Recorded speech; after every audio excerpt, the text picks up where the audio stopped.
अजीब लोग थे वो तितलियां बनाते थे। अजीब लोग थे वो तितलियां बनाते थे। समंदरों के लिए सिपियां बनाते थे। समंदरों के लिए सिपियां बनाते थे। वही बनाते थे लोहे को तोड़ कर ताला।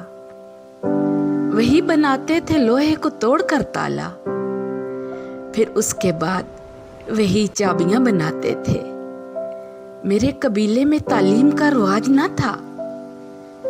मेरे कबीले में तालीम का रिवाज ना था। मेरे बुजुर्ग मगर तख्तियां बनाते थे।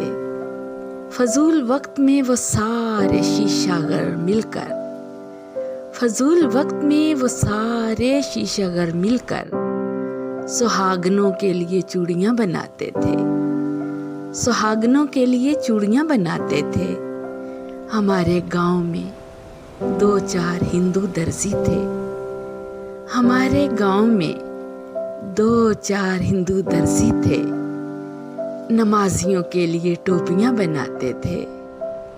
नमाजियों के लिए टोपियां बनाते थे।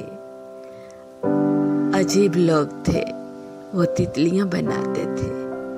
अजीब लोग थे वो तितलियां बनाते थे। तितलियां बनाते थे।